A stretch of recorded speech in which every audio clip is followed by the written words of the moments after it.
And however doubtful, the truth is failure is not a proposition. It is a matter of when that's going to come. So all of us in our life, there's something which we have done wrong. Now, one of the things which I always actually very passionately speak to my own daughter, she is a professional tennis player and she goes and plays tennis, and every time she loses the match, she comes back and with a very quest that why is this happening, what did I miss? And I think the only steering discussion which I do with her is that what did you learn? And for the last 3 or 4 classes, I started seeing that all matches she started maintaining a small note. And she actually writes in that note that what did she learn from the last fail, and that discussion really becomes very evolving. So I think it's a discourse which is very, very fascinating in a time where there is a discussion between man and machine, why and how. Earlier on, we used to have a lot of discussion how things should be taken forward, but today we're talking about why. We're talking about skills which is evolving, should be learned from the past. Some of our speakers in the earlier panel were talking about should we be learning from the past, do we know what's going to come tomorrow, what are those skills which we need to develop. But before we actually go into sort of really detail, I need to ask a very fundamental question, Lata, to you, if I mean, to deal with failure. Thank you, Ramesh.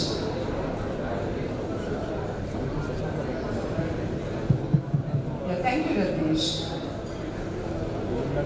It's interesting that when we were told about this panel, I knew this question would come, and I've been trying to find answers from all the years that we have been with children. And in the most inspiring campus, and thanks to Ravi, I penned down these lines last evening. सुना है बचपन, किताबों की दुनिया में खो गया है बचपन, अंकों की उधेड़-बुन न जाने कहाँ सो गया है बचपन, खिलौने मिठाई गुड़िया सब मोबाइल में बदल कर रह गए, मित्रों के साथ नहीं भारी बस्तों से छिन गए, माँ की डोरियाँ कहाँ बस सिलेबस में ललकार है, पापा की गोदियाँ कहाँ बस फीस की आवाज़ है, साथ दादी नानी कहाँ अब तो मेड की परवाज़ है। सब कहते हैं पढ़ लो नंबर अच्छे आएंगे, कोई यह भी नहीं कह रहा कि तुम्हारा बचपन जी लो, बस अब बहुत हुआ कुछ तो सूरत बदलनी चाहिए, सीखने पर बंदिश न हो, किताबों का बोझ में कुछ कमाल भी हो, कुछ तो ऐसा हो कि सबके चेहरे पर हंसी खिले, कुछ तो ऐसा हो बदले जिसमें सीखे भी हम, खेले भी हम और उन सबको जी भी लें हम। ऐसा हो जाए, काश ऐसा हो जाए। I think that aptly sums up why there needs to be a change. And he said something very poignant right now. He says when his daughter comes back, she has some notes. And who could be a better person than Dr. Abdul Kalam, who said the definition for fail is first attempt in life. I had the opportunity to be in his school, and he said, the criteria for admission to my school is that you should have failed somewhere at something at least once. Otherwise, you cannot get admission into his school. You know, these are pointers at probably what is it that we need to do about the entire learning cycle that we talk about in schools. Somewhere with learning comes the measurement for learning. And when we have to measure learning, we talk about it in tangible terms. And we talk about it in tangible terms, then equity becomes an issue. And that's why we have these high cutoffs in the university, and learning systematically becomes a downward extension of our education. Who is looking at the learning curve? I think with these opening remarks, I will wait for your next question, except pointing out that all the 3 ecosystems of learning need to be addressed, and we don't need any more big data documents on how many suicides are happening. And like in radio they say, every single child with a right mind or without it was important for this country. Can we look at that a little more seriously? Thank you, ma'am, for such a wonderful note. There's been a discussion in our country, across other countries as well, and I think in your some of our speech you referred to some of the other best practices. The discussion being that this, if you teach, if you look at children being at the center or the learners being at the center, pass the asset of learning to the children, and the children should be taking that responsibility. Given the fact that we are talking about failure, mother, and also the fact that they should learn from the failure and the risk-taking ability, how do you think that balance should happen? We are talking about in the classic business management sense, where we talk about asset management and then forwarding that asset in the school sense to the learners and balancing that with the teacher. How do you think that whole culture of the ecosystem evolution to happen? In a very, reality today is that we live in a place where there is a curriculum, there are teacher ecosystem, classroom, we govern with the time constraint. How would that ecosystem be evolved? How do you envision it? The first thing I would like to say that I have been a fortunate teacher for the last 30 years. I've been part of a boarding school, and never ever I had to look after more than 550 kids. So for me to experiment and speak about something with conviction has been easy compared to those who have been looking after 5,000, 6,000 students at a time. Nevertheless, what I have seen lately with our parents, that they have forgotten or they refuse to accept that learning is a collaborative exercise. It is between two people, learner and the teacher. But now society expects that these kids should be taught. So learning has taken a back seat, teaching has taken the front seat. This has been my experience with my customer / parents.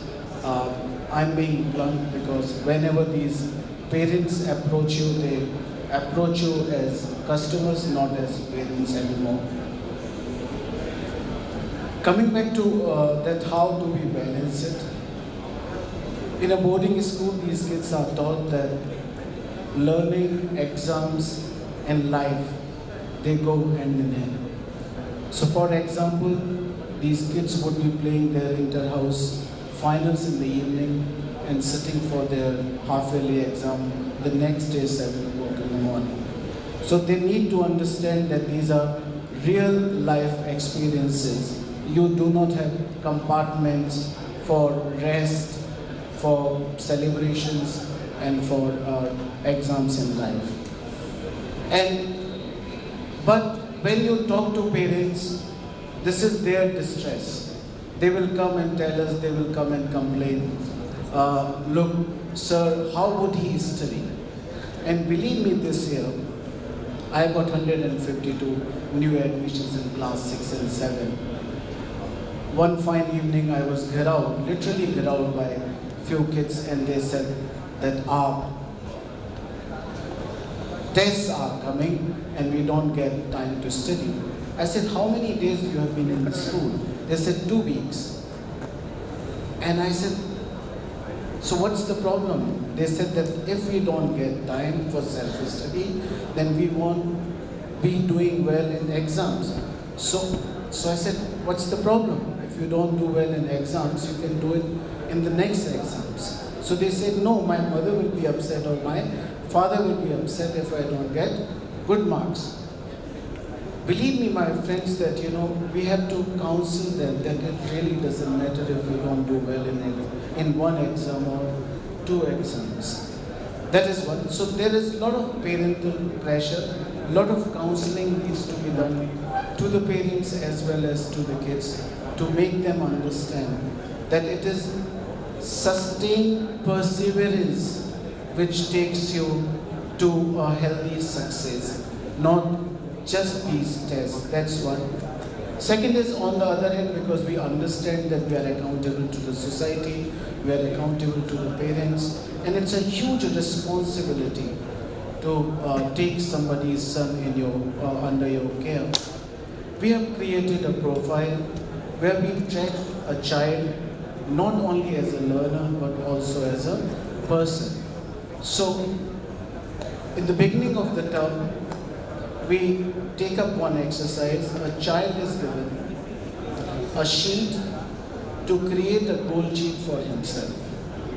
And these goal sheets will have his academic marks, that how much he is planning to get in certain subjects, as well as that how many books he would read, how many projects he would like to do, what kind of sports he would like to play.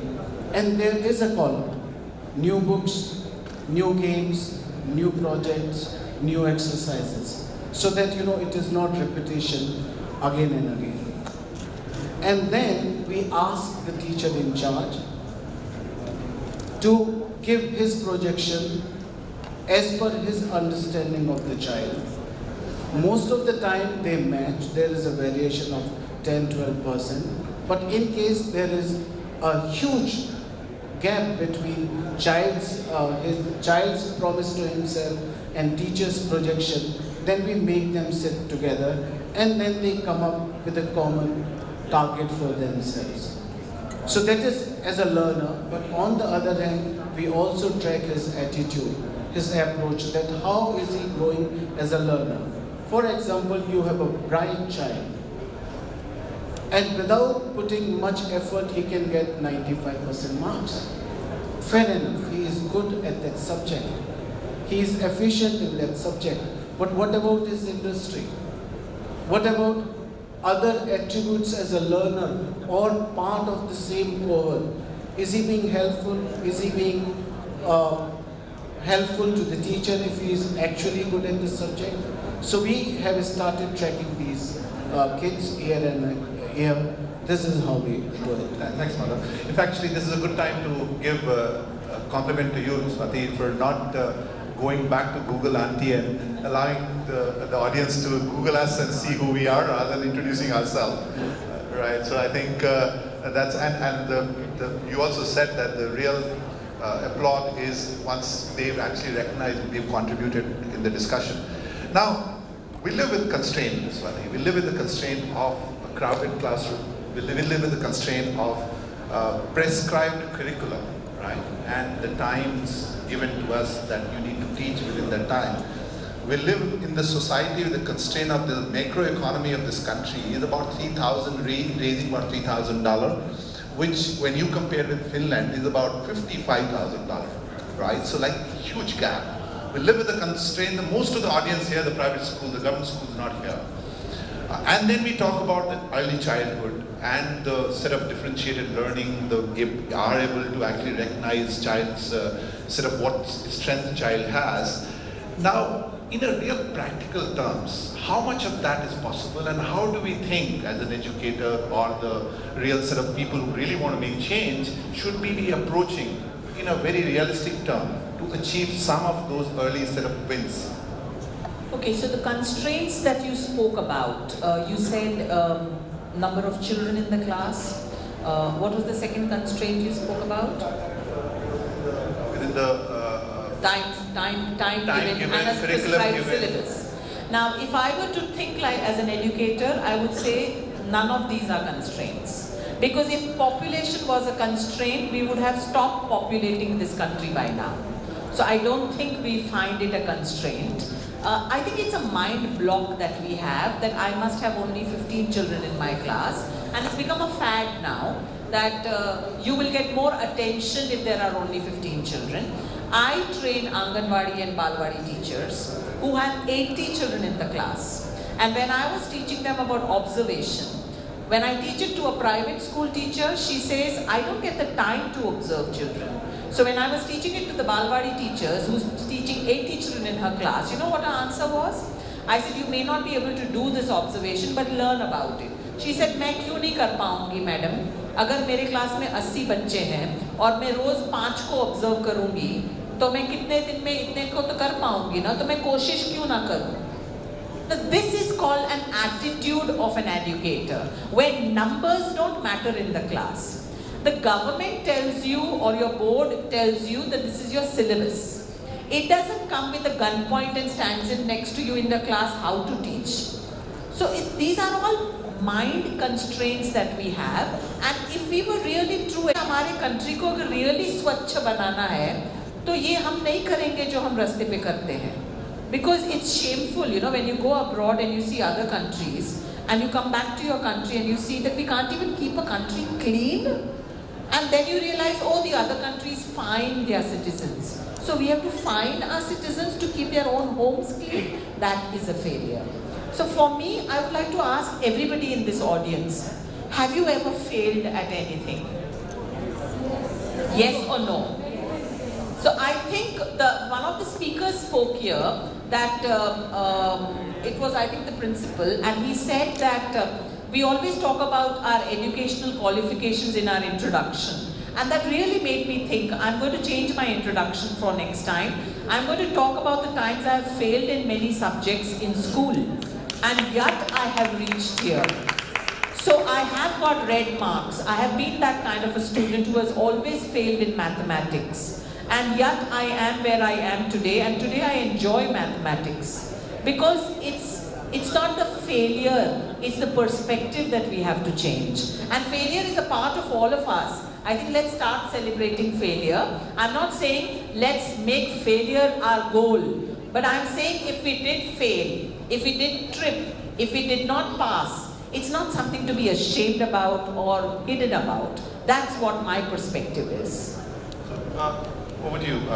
On the same subject, Swati very passionately talked about the opportunity rather than to see failure as a failure, see the opportunity there, and that perhaps should be the preamble for a lot of things which we are talking about here. This whole open mindset and the fixed mindset discussion, and therefore the topic which we're debating, how at a scale in education, through the educators, within the system which we have, should we be actually advocating this whole open and closed mindset? So it's very interesting, you know, nothing, if we are as good as our system did to us, I'm a diehard optimist. I don't think the system was too bad. We are good products of whatever systems we came from, and so are the Sundar Pichays of this world. The point I want to make here is that any transition, it's natural. You know, somebody said, why are you worried? The dinosaurs came and went. The entire universe will take care of itself. If you don't deliver, somebody will. So something will change and something will happen. But that we are not waiting for something. Can we be the agents of that change? And we don't have to believe that change takes too long a time. There's this, I was listening to Professor Mashelkar, and he said something very beautiful. He said, the lilies have a habit of doubling every night. I think every educator can be a lily. And he said, when did you find, and it took, for this, very often we say, I think a lot of things happened in the last 100 years, but what happened in the last 100 years will now happen in the next 5 years. Thanks to technology, thanks to a whole lot of other things that are happening around us. But having said that, if that was an analogy for what I'm trying to say, Mashelkar said that a lily which doubles every night, when did the pond have half the lilies full? The answer was just yesterday. Because half a pond yesterday would be a full pond tomorrow. So it has to improve in geographic proportions. And I have tremendous faith that if we make play the basis of both our transaction and the basis of our assessment, and if that can be done in a way that stresses the system least, we are still assessing for sure, because these marks have nothing to do with the success rates of people. So, if all of this is true, then why can't we make play very central to the entire process of pedagogical excellence and transaction? I think that is what is required. I mean, and look at the diversity, look at the way this one word can play on our minds, play on the wheels, play to watch, and playfully deliver the subject. So I think it is possible. I think we don't have to feel too bad about it. I know that fail and pass will continue as long as systems of education will last the way it does now. but it is changing. And thanks to people like, I think the corporate world, if we think we are in the man-making game, if we think we are producing workforce, if we think we are producing future citizens, not just locally but globally, then the way in which we hire will also change. I think, is it true that Tata's probably have removed from their list of people documents the phrase that says educational qualifications? And if that is true, of course they search and find, but they don't, exactly like we did not dwell on our introductions, which is desirable. I don't think we need to stay too long on our qualifications, because something that was past is not even right now. The narratives around what is success has to change, therefore the discourse must change as well. It's really part of our culture for a long time, and I don't know why this becomes a 21st century skill. It's been a skill already existed in our country. Somewhere in between the decades, we've kind of really had a play of economy and the way the society has developed, and then now as we sit and look back, start giving name to that 21st century skills, and then start actually referring to the best of the societies, like in terms of some of those manifestations, like how do you think this whole culture of ours, which we have for a long time, can really be amplified and accelerated as part of the open mindset? And can we, as an educator, responsible educators here, not so much so that I can go into the public space where the teacher itself, or the fact that teacher comes to school is a question which is struggling. How do you think each of us in this room take that responsibility and go with an open mindset, saying that example is here. You don't need to go and refer anywhere else. You don't need to go to Finland. Absolutely. We have our two reference points. One is our Gurukuls and one is Tagore's schools. Not many educators or parents even know about the contribution of many of our education philosophers. One of them is Gijubai Badeka. We are sitting very close to Gujarat, and ECA is presently writing a book on this man's contribution. He was called Mooch Wali Ma because he was such a motherly person to the students in his school. He was extremely inspired by Montessori, but he was also against a lot of Montessorial principles, and he had the courage to teach his teachers that move with the times. And he was the one who propagated teaching through stories. And what are stories? Why do we love stories? Because they sell stories to us. And that's what teachers need to bring back in their classrooms. That is what Gurukul was all about. What was the Panchatantra? How many people know what Panchatantra was about? It was about a king who had 5 unruly sons.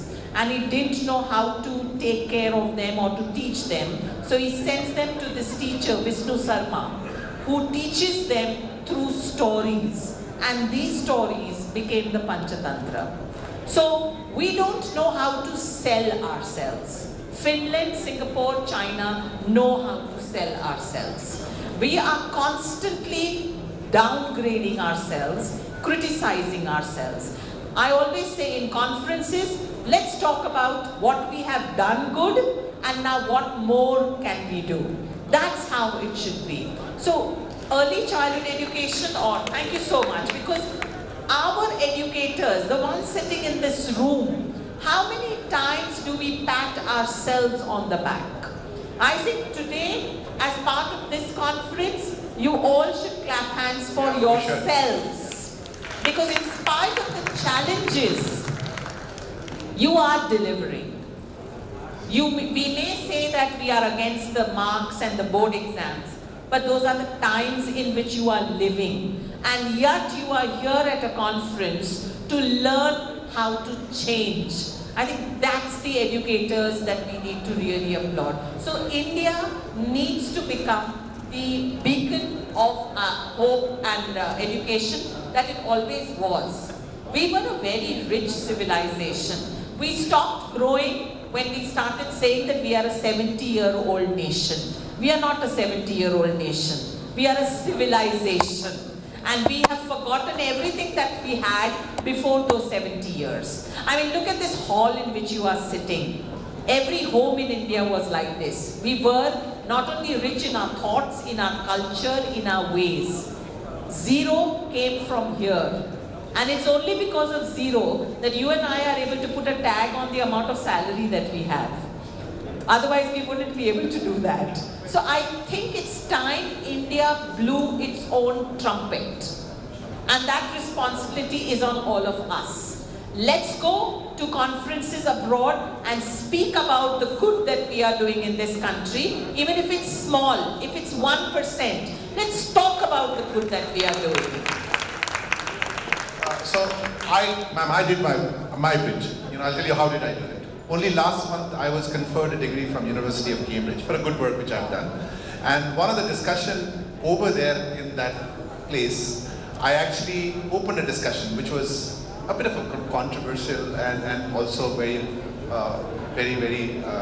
positive, is that if you go back in history and look at the first two universities to our remembrance, and then the legacy which we have built, and that was the discussion which I actually raised in that forum, and that really became important for me to discover that a lot of the Sanskrit of that time resources is there in University of Cambridge library, and which we are now trying to bring it here to see that how exactly can we take a benefit. So, the point which you're making, ma'am, is that how could we become the ambassador? How can we actually, each of us, but I'll take a pause and one more round of applause for all of you, what you're doing.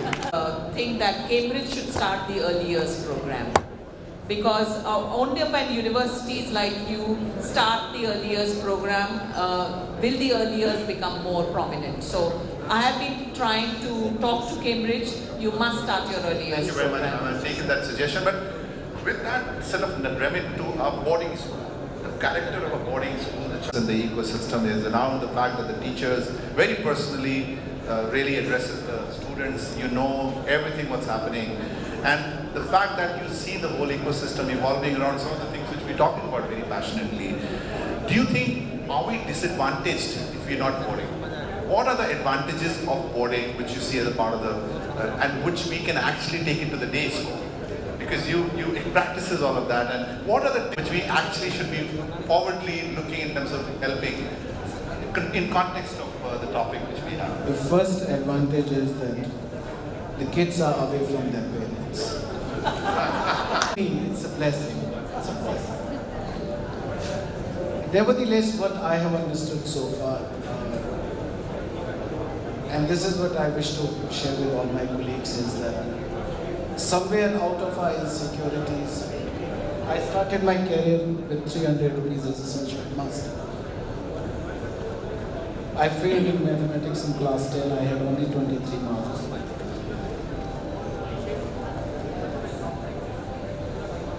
Somewhere all of us, because of our insecurities, have made livelihood a monster, larger than the life. And in the quest of better remunerative jobs, we have lost the person somewhere. I wish if all of us could realize that education has two distinct objectives: education for life and education for livelihood. I wish that we do not give more than required stress on livelihood. Anyways, life is changing so fast, so we don't know what is going to happen after 5 years, what kind of livelihoods will be there. But the person will always remain. Is there any way through our engagement within the classroom or outside the classroom, we could nurture the person? We could ensure that the person is growing at emotional level as well as spiritual level. My understanding is, with all humbleness, that if we take care of that person, every other thing will fall in place. That's the only remark I would like to make. Very well said. Very well said. In fact, sorry, I was actually coming to you. In fact, even in the last session, we've had this whole mention of IQ, EQ, and I was writing PQ and WQ. And I think you kind of mentioned in a way or other, and ma'am, you said about the whole story. You know, how do you really tell your story? With all, you know, and then you've done a lot of work, ma'am, on the teacher side. How do you see a teacher's, you know, life or impact anything which we can make as an educator or the heads to make sure some of these practices are real? I mean, today we talk about it, but then we go back and start actually seeing things which is exactly the same. Some of those real practical sort of intervention where all of these core skills, or the fact that storytelling comes, the fact that we are developing an individual, the fact that we are actually passing the asset to the students, allowing him to fail, taking more risks. How would teacher become the catalyst? You know, very interesting. Swati just mentioned something about the Gurukul system. First of all, there has to be huge pride and research. It is an education leadership responsibility, very, very clearly. Within schools, within the parent connect systems, within the society, that the society influences the school or the school influences the society, I think we need to take tremendous responsibility. And like she rightly said, 5,000 plus years of experience and what has been said in the realm of education. If a child went to the Gurukul system and asked the Guru, in fact Guru was told, the student asks the Guru, why does the sun rise in the east? So he said, Aham na janami, tatra katra puj, pratras marami. We'll talk about it in the morning. I don't know what has been, I don't know, let's together find out. So this whole issue of the transaction that we talk, the tell and teach culture has to change. And even out there, we talk of this exploration, we talk of resourcing, we talk of researching, just a mild shift, a change into the way in which learning happens. I think those skills have to come back into the system. And interestingly, when we talk about this inquiry, you know, we somewhere lose what is called the Anandam in education. That Ananda, it is a whole grantha of our Upanishads. So, and also an inquiry, the whole, I think I've spoken about it earlier in some forum. It says about Bhrigu's questioning techniques. We give simple question papers, and I want to just share very quickly that we did this in class 2 because we had, for whatever reasons, good, bad or ugly, few students in class, and we took away the need for any kind of supervision to create that safe zone. All 12 kids of my first batch in a new school had 12 different question papers, of which 5 marks were question papers brought into school by the children and exchanged. So if we try out a few new things, the ecosystem will change, not because the way in which something is taught has been changed, but because it brings about a safe zone, a less threatening atmosphere, both at home and at school, and the ease to ask questions without... One of the most important things that the primary and the secondary needs to do is to look at the transition becomes smoother. Right now, the transition from pre-primary to primary is painful. From primary to secondary is even more painful. So it's very important that we make that transition smoother, so it looks like one body and not 3 different parts. Let's not butcher education. Let's not butcher education is the last message which we get. But I think it's a lot of lesson for us. I see a buzzer now going, and I think we have very little or no time now. I think. But thank you very much for patiently listening to us, and we will have a lot of questions to ask. Perhaps in the lunchtime, each of us are available for answering many questions. But with this panel and Google Auntie helping you to kind of tell you who we are, Ravi, can we request you to be here and kind of be with us to... Let me tell you, as educators, we love to be pampered because we hardly ever get pampered. So thank you very much. One of you, but more importantly, preparing kids for success, teaching them how to fail. Is it better to redefine it as preparing teachers for them to learn and understand how to fail themselves? And principals, are we ready to fail? Are we allowed to fail? Do we as principals allow our teachers to fail? Isn't that a bigger question? Thank you. Are with the college, 70% with the university. But the point was that she had to be there physically. I am from Agra. She was operated in Agra and she was studying in Bombay. And we shared this situation with the principal and we requested her to help. Would you believe what did she used to send the papers by fax. So I said, would you need some sort of evidence? She said, no, I know Kaushiki well. Do we have that kind of courage? The minute we have this courage, we will for our kids, and then there will be no need to teach them. For your next conference, I am fortunate to work under very good trustees, but not all principals are. So next conference, please call the trustees here. So before we move on, of course, we'll have to felicitate our speakers once again. I have some very important announcements since the day has begun on a very high note, and I'm happy because last year it was post lunch will be right on the track and all the timings and all. I would request we have good hour and I think 10 minutes before we resume. There is an expo area, similar setup in the basement where you have your lunch. So same thing over there, all these partners are there. Please do visit their stall, get it stamped. I have 15 caravans and Kindles, to give it to all you beautiful people. I already have one Kindle and a caravan, so my wife won't allow that. So please take it away with you. Please go and spend some time of equipments they're bringing. Technology, everyone speaks on the stage, but let's get in touch with all these wonderful people and exchange business cards, and please invite them to your beautiful offices in your schools and give them some respect and at least hear them out. So that's my first request. Second request, there was a workshop planned for NIIT and Guru on first, that's the other floor. Second floor, I can see it from here. People who have registered for that workshop should go and have lunch and come back by 1:30 sharp, because we don't want them to miss other sessions here. 1:30 and between 1:30 and 2:30 minutes, you'll have to be there NIIT and Guru over there. So let's be educators, let's be teachers, and let's take care of the discipline, and let's be back by 2 o'clock sharp here. Thank you very much. Can we have this felicitations, please? Big round of applause, please. Lunch is being served in the basement, and it's humble request to each and everyone that exactly 2 o'clock will begin again.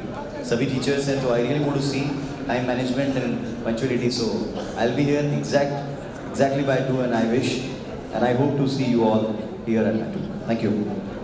People who have registered for the NIT workshop, kindly finish up the lunch by 1:30. And also, Sports Seats Pro organization is